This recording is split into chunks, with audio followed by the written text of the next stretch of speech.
Hey, it's Julia Christina. And if this is the first time we're connecting, I'm a registered clinical therapist, a life coach, a researcher, and an online course creator. And today we're going to talk about why New Year's resolutions don't work. So save your time, save your energy, save the effort, and save yourself from getting discouraged when a week or a month into your really determined New Year's resolution has fallen completely apart. Save yourself from that pain and anguish. And I'm going to talk about why New Year's resolutions don't work and what actually does work. So the reason why New Year's resolutions don't work is because often when we are setting these intentions, when we are setting these goals, we are setting these big lofty goals. So maybe we go from kind of sitting around and like watching TV in the evenings or like playing on our smartphones or kind of not doing a whole lot and just sitting around eating chips and eating chocolates to saying, I'm going to start going to the gym 5 days a week and I'm just going to get super fit and super ripped. Or we say to ourselves, I'm tired of being pushed around. So I'm going to go and my New Year's resolution is to have healthy boundaries. And I'm just going to start setting boundaries here and there and everywhere. And I'm not going to let anything hold me back. Or we say things like, I'm just going to, not be scared or not be self-conscious or just be comfortable and confident in myself. Starting on January 1st, I'm just going to show up in the world and I'm just going to feel amazing about myself and nobody will be able to stop me. Or whatever it is, whatever that New Year's resolution is. Maybe it's that I'm going to be way more productive and I'm going to be super motivated and I'm not going to let anything hold me back and I'm going to just be super productive all the time and just get everything done without even a second thought. And so then January 1st comes and maybe we get off to a great start and we start getting going, but then we start to realize how much of a jump that is from how we were to how we think things should be. And before long, or not before long, we realize it's just too much. It's just too intense. It's too far from what I knew to be normal and what I've been doing for so long that it just feels too overwhelming and I can't keep it up, which is often why we end up just throwing in the towel and saying, forget it. And it really is because it's too hard. And it's not because you're lazy or pathetic or not tough enough or weak or whatever it is. It's just because that's not the way our brains work. Our brains don't do well with big dramatic change overnight, but they do very well with slow, incremental, intentional adjustments over time. So how do we do this? How do we create these slow, gradual adjustments over time? And there's really 3 steps to that. And the first one is to set our intention. So not necessarily having this big lofty goal, but setting an intention. What's something that I want more of in my life? What's something that I want to make a priority? What is that thing that I want to be focused on, that I want to be intentional about? Is it that I want to be healthier? Is it that I want to be more fit? Is it that I want to feel stronger in myself? Is it that I want to have better boundaries in my life? Is it that I want to deal with my struggles around anxiety or my self-esteem stuff? Is it that I want to invest in having better, healthier relationships? Is it that I want to build my confidence? What is that? So kind of getting that clear idea of what it is that's important to us that we want to work on, not the thing that we're going to just think we can change overnight.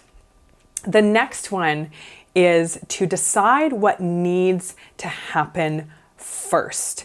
Because what often happens is we have these big lofty goals, we have these big ideas, but we don't actually look at what's the process, what's the proper way to do this, what's going to be the lasting and effective way to do it. Not the easy button, not the one-shot deal, and knowing that that just actually doesn't work for us. There is no easy button, but what needs to happen to bring this about? Do I need to just start with a little bit of exercise? Do I need to start with like 10 minutes a couple times a week?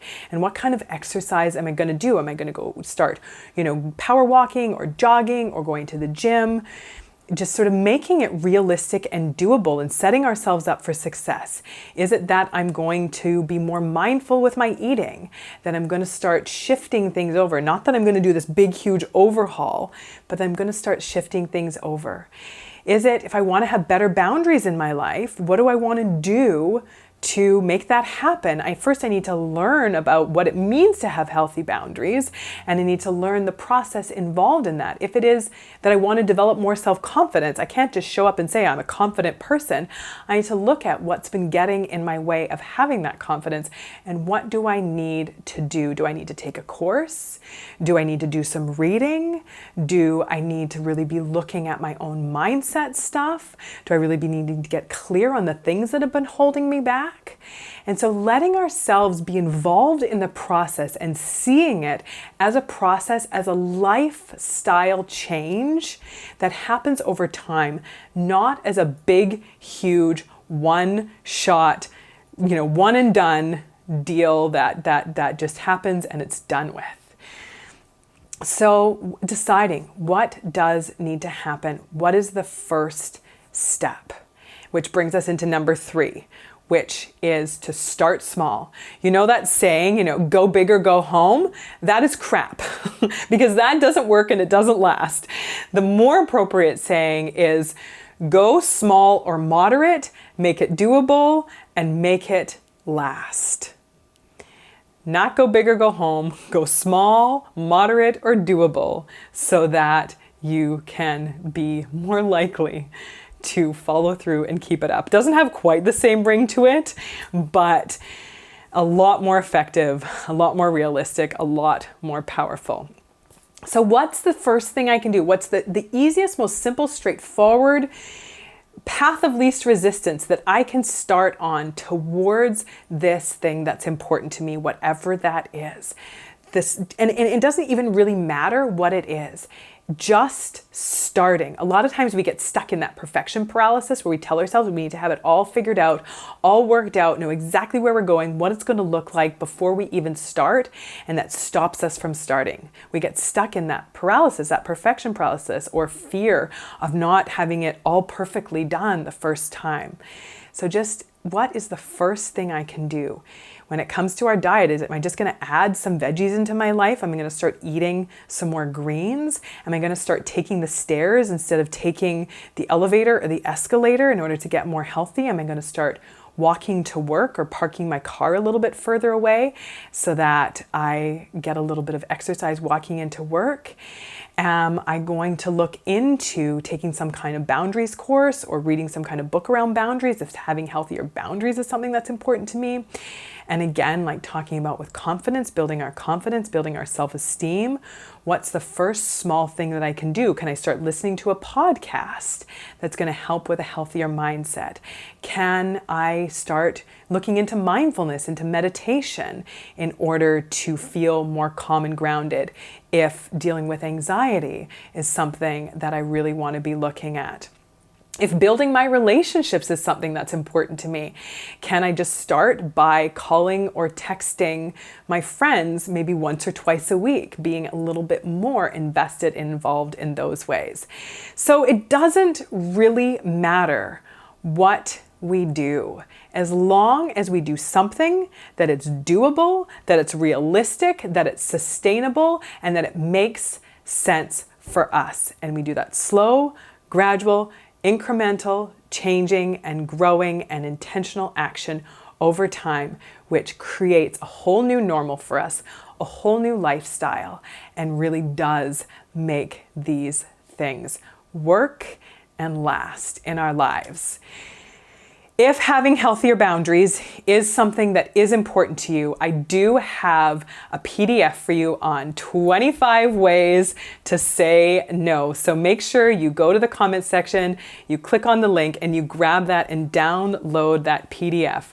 25 ways to say no, because boundaries are a big deal for a lot of us, and a lot of us could do a lot better in our lives and be feeling a lot better about ourselves and our relationships if we have healthier boundaries. So we're going to start by grabbing this PDF and start learning about different ways that we can start setting boundaries, and saying no.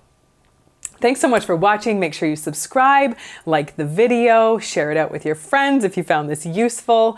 And do come over to Facebook and join our Good For Me group on Facebook, goodformegroup.com, full of some of the most kind, compassionate, encouraging, supportive, and fun men and women. I will see you there. Take good care.